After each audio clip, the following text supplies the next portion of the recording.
TV.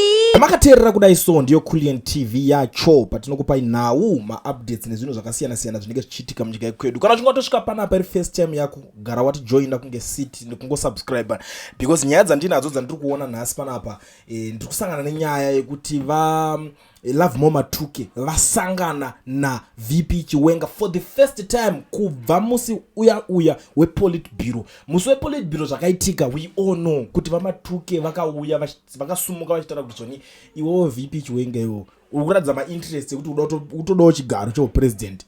VP wakati iyo shamari wakundiudza izvozvo nhasi iwewo kuhondo wanga uri kupiwo wainzani zviya kuhondo iwo. And the other thing wakati iwe kana muri kundudza kuti ndaida izvozvo ndakadii kungotora chigaro pandakabvisa mugabe pepe ndobva ndangotora chigaro ndototanga kutochimhanya ndo papa tone that was the right time yekuti aida kuti ndakatoita izvozvo.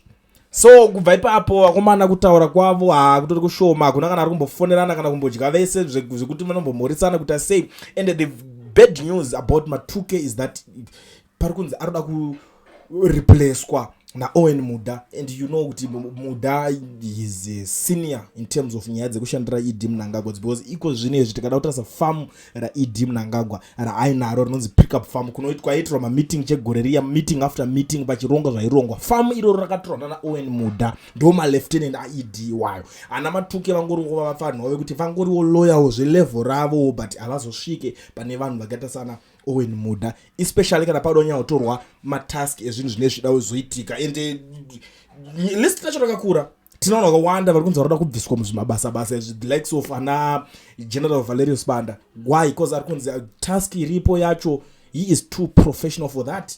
That is the word in the street. So hapana pekuti nyaya iyo ingangonzi inozongopera yakadaro kunzi you are greener, but vanhu varongotaura kuti this is the right time for him to resign. Simple as that, because last time akawedzerwa 1 year unzayo chimbosesekedza uchienda wakadaro tozoita se tozotaura tiri ipapo. So ndichibva ipapo ndikusangana nenyaya imwe yandibata zvakanyanya yandaona ma-streets e-social media ndakati handikwanisa kungosiya ichingoenda yakadaro because who am I, the voice of the voiceless.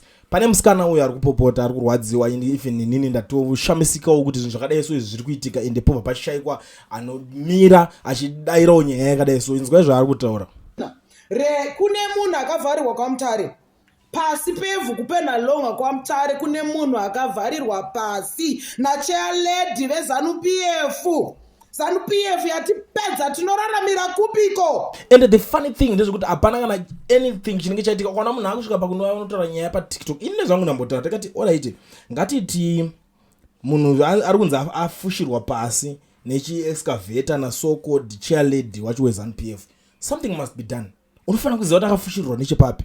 Entaine mapurisa ikoko kusaidi kumotoza kuti mapurisa chera apa pakafushirwa munhu apa. Kana mapurisa acho vari kuramba kutora basa muchitudzo kuti vari kuramba kuita basa rikunofukunura munhu, because pane zvimwe zvinhu zvekuti hatichakwanisa kuramba tichingozvisekerera zvisekeseke. Hatisekerere zvinhu zvakadhakwa kudai so kuti tinosiya pachinzi munhu afushirwa pasi nechi-excavator ichocho, isusu toramba takangonyarara tongoignore senyika takangoti because it's chairlady weZANU-PF. What is chairlady? What is a chairlady? Takazvitarisa isusu in this Zimbabwe. Who is chairlady? Anoita nezvei anonzi chairlady ye akakosha chi kudhara kwairoverwa vanhu zvinhu. Iwe enda unotarisa vanhu vari kutambura izvi so the likes of ana Jim Kunanga anotanga akarostwa mumafuta, anotanga akarostwa ngechicken ganda rake zvarare, but ndo vanhu vekuti vairowa mwana wese because of Mugabe. But Mugabe chakatofa zvacho, chakatonochererwa pasi 6 feet bvavharwa neconcrete kuti asamuke papo, vharirwa pasi afa kamuka futi Mugabe adzoke, never ever, no never, haadzoke panyika. And takunoti the same thing ndo chaakuda kuitika kuti munhu unonzi waita munhu that coward kuchitemba kuti because of you are associated with ZANU-PF muri kuida kuedza kuita sei. Inyaya yekuti inofanira kutaurwa, iyi nyaya ifanira kunyararwa iyi zvochosvika kumaofisi kwavo kuti kuri kunzi kuna chairlady ari kwaMutare, and takutoda more details something like this. Ndatotsvaka kutsvaga number this certain lady kuti tinyatsonzwisa kuti iwe chairlady vakacherera munhu papi pacho, what really happened. Toda kunyatsoziva what transpired, chii zvakanyatsoita kuitika maitikiro erudzi chii, anga ari gweja wavo here, anga ari chii. iye wacho cheerleader wacho iko kwacho ndiani anorana business racho iko anenge akamira saani sacheerleader you can't run a business uchizi cheerlead. Business is business. Kana uri kuchera uri kuita chikorokoza isi chikorokoza hazvina chekuita nezveucheerlead. Ndo nyaya dziri kufanira kugadziriswa idzodzo. Kana imimi ofuti vanhu makatochuza kuda kutoinyarara ndakutoona kuti mune problem. Zuro ndakaona Temba Mliswa achichema chita inini pavakauya vachivinga musicians ndakaramba ndakanyarara because I'm not a musician. Pavakavinga manhingikini maJews ndakanyarara because inini I'm not part of maJews. Pavakavinga maactivist ndakanyarara because I'm not an activist. Pavakavinga majournalist ndakanyarara because I'm not a journalist. Vavazovinga inini manje ndobva ndasara ndisina pekuita se hapana sina achauya achidairawo achitaura on behalf of myself. That was Temba achiconfessa kuti aitoregreta kuti chandadai ndakaziva ndakatanga kutaura zvinhu zvakashata zvese zvine zvaitika panoitika chawirwa nemumwe. Something must be done.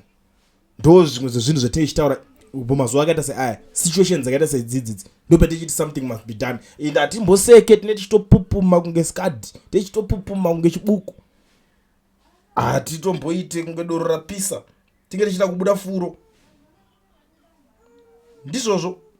Now there is this issue yandiri kusangana nayo futi iri kutaurika panapa because inozo kuti dzimwe nyaya dzoda kuti inini kana chike ndauya ndingogara ndingobatanidzira sanzaure kutema ugari rikonkwasha munyowani kana mumba mako mune mapete you know me ndada kutotaura kuchero mapete andono madziro kana mumba mako mune mapete kwidza volume tikuitire basa kuti tinenge tatospraya kudhara kana makonzo achatomire kana tatouya isusu. So there is this issue iri kutaurwa nana Tendaibiti panapa. Tendaibiti ari kupindira nyaya yekudzingwa kwaenergy mutodi achitaura kuti zvoni ayo hazvina chekuita nemanhingirikini hazvisi pabumbiro izvi hazvisi pabumbiro remutemo. Ndo nyaya yakatobuda iri kutaurwa naTendaibiti is unconstitutional kubvisa kwamakaita mutodi. That's not it. So chandinakidza panyaya iyoyo ndivari kuti ko iwoyo Tendaibiti wakuipindira papi nyaya yekuti mutodi akabviswa unconstitutional. Makatadza kuti rana party yenyu makadai makafocusa neparty yenyu muri kuziva constitution sterect makaita constitution yeparty yenyu kuti oda kuti makupindira kunhingirikini. You know, I was like come on now. It's known everywhere kuti vanhu ava vanotobheja vachitaura kuti ZANU-PF ihomwe hombe. Saka homwe munhu wese akuda kukwanawo muhomwe imomo. Ndo situation yakutoitika zvekuti munhu wese akuda kupinda muhomwe. Hapasina pekuti panongonzi paitika chakati vanhu voramba vakanyarara pakatonzi ninga aruda kutoona akatooneka kuti ayotambwa rafu iko vanhu vanopindira. Why? Because vanhu vatozochiridha kuti atichakwanise kuti munhu akaitwa rafu tosiya toramba takanyarara nekuti hasiwe kupati kwedu. Kureva kuti vanhu vakudzoka vachibatana mbijana changa chakamboseparata vanhu dzanga dziri nyaya dzemapati idzodzo kuti munhu akatoti inini ndinoita nezveMDC saka handina chekuita nezveZANU-PF kana kuti ndinoita nezveCCC handina zvekuita nezveyekwamadhuku yeye. Zvinhu zvanga zvakaseparata vanhu kwenguva yakareba. Saka vanhu vakuita vachivhurika vachionera madhiri. Ameno kana muchinge mainzwisisa nyaya yacho kana muchinge wanga usina kuibata unogona kuita replay wonyatsonzwisisa nyaya dzacho dzandangoya nadzo panapa. Ndakakubatirai. Bye bye. Kulien TV, Team VAT. Asi vanhu vachishamsika. Kulien TV haichatsika. Saka subscribe wozolaika. Nechawana zvisapa nachichazosha. Everybody say Kulien, yeah. Information need brilliant, yeah.